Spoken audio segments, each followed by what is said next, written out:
ঘুমের সমস্যা slip paralysis এবং স্লিপ ওয়াকিং এই দুটো সম্পর্কে একটু জানতে চাই আপনার কাছে। এগুলো সম্বন্ধে এক কথায় বলতে গেলে এগুলো নর্মাল ফিজিওলজিক্যাল, এগুলোকে অনেকে বড় রকম রোগ মনে করে, অনেকে মনে করে জিনে ধরছে, এবং অনেকে কিন্তু পীর ফকিরের কাছে গিয়ে মিসম্যানেজমেন্ট হয়।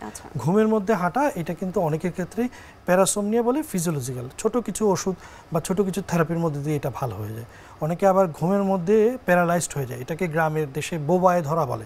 হঠাৎ করে ঘুম থেকে উঠলো, দেখা গেল তার হাত পা নাড়তে পারছে না, কথাও বলতে পারছে না, এটাও কিন্তু ফিজিওলজিক্যাল। অল্প কিছু ওষুধ এবং অল্প কিছু থেরাপির মাধ্যমে রোগী একদম। কারণটা আসলে কি?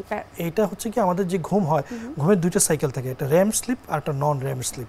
এই র্যাম স্লিপটা যখন শেষ না হতে রোগী জেগে যায়, তখনই কিন্তু তার হাত পাটা প্যারালাইজ থাকে, কিন্তু সে ঘুম থেকে উঠে গেছে। এটা কিন্তু অল্প কিছু ওষুধ এবং অল্প কিছু থেরাপির মাধ্যমে রোগী একদম সুস্থ হয়ে যায়, বড় কোনো রোগ না। অনেকে ঘুমের মধ্যে হাঁটলে বা ঘুমের মধ্যে প্যারালাইজ হয়ে গেলে মনে করে যে জিনে ধরেছে, ভূতে ধরেছে, বা অনেকে ওঝার কাছে নিয়ে যায়, কিন্তু আসলে নিউরোলজিস্টের কাছে গেলে সে প্রপার চিকিৎসা পাবে।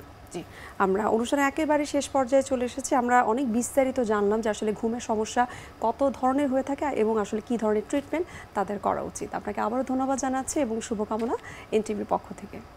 আপনাকেও ধন্যবাদ। সুপ্রিয় দর্শক, এতক্ষণ আপনারা দেখছিলেন এনটিভি নিয়মিত স্বাস্থ্য বিষয়ক আয়োজন স্বাস্থ্য প্রতিদিনের অনুষ্ঠানটি। আজ আমরা কথা বলছিলাম ঘুমের সমস্যা নিয়ে। সুপ্রিয় দর্শক, এই মুহূর্তে চলুন আমরা দেখে নিই আমাদের আগামী পর্বে কি থাকছে।